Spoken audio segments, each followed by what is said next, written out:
Hey, this is so funny. You know, they finally found the fraud in last week's election. Let me set this up for you. In 2020, it was all fraud. The presidential election was fraudulent because Trump lost. Carrie Lake's loss in Arizona for governor was fraudulent because she lost. And in the first hours of election day last week, Trump was claiming voter fraud in Pennsylvania. They were saying we need law enforcement in Detroit because of fraud, fraud, fraud, fraud. And then as it became clear that Donald Trump was going to win, the number of posts about fraud on Twitter declined precipitously. MAGA Mike Johnson said, fortunately, there was no fraud this time because we won. Jim Jordan went on CNN, we'll look at the clip later, and said, there was no fraud this time. We fixed the fraud because they won. But there is one guy who pathetically, humiliatingly, and childishly is now saying there was fraud. There was fraud. His name is Eric Hovde. This is this California rich dude who claims to live in Wisconsin to run against Democratic incumbent Tammy Baldwin. Tammy Baldwin won. She won.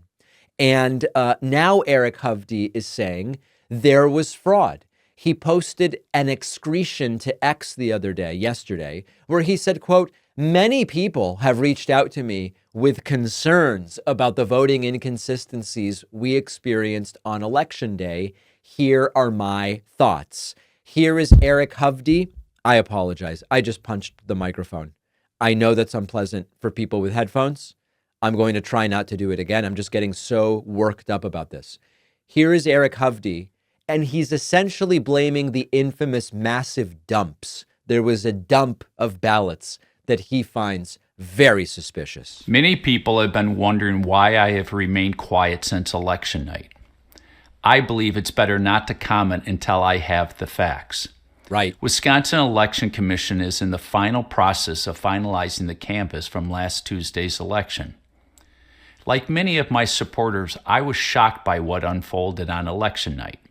At 1 a.m., I was receiving calls of congratulations, and based on the models, it appeared I would win the Senate race. And then the dumps.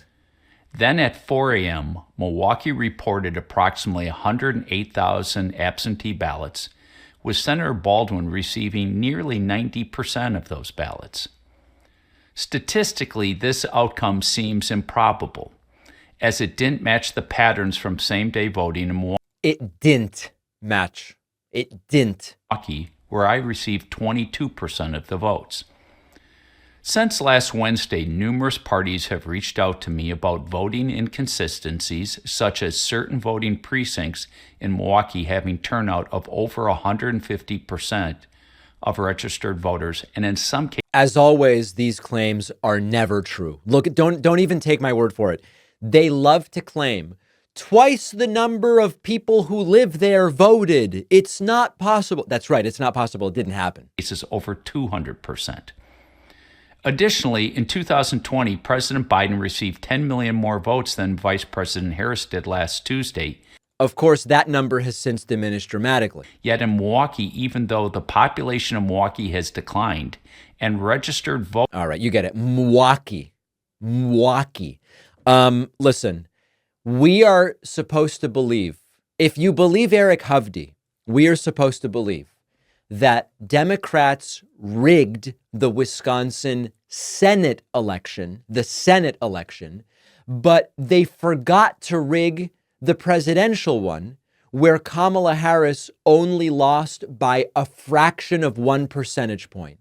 Why on earth, if you have the ability, wherewithal, willingness, and plan to rig the Senate election, which, by the way, it's not even consequential in the Senate balance. Whether or not Eric Hovde wins that Senate race, Republicans control the Senate. They don't have a supermajority either way. Think about how inconsequential it is. Eric Hovde's seat wouldn't be the difference maker in Republicans controlling the Senate, and it wouldn't be the difference maker in Republicans getting to 60 Senate seats. It's inconsequential, but they go out of their way to rig the whole thing to keep Tammy Baldwin in the Senate, but they don't go, hey, by the way, while we're rigging this, we're rigging the ballots, we're dumping. Let's also rig it so Kamala wins. No, they allow Kamala Harris to lose by less than 1 percentage point. Put aside the fact that when they claim twice the population actually voted and it's not true, put aside all of the lies. It makes no sense even passing the basic sniff test. But Eric Hovde wants us to believe that it was fraud in Milwaukee, and it didn't, D-I-N-T, it didn't make sense. Send this guy back to California or wherever he really lives, and let's never hear from him again.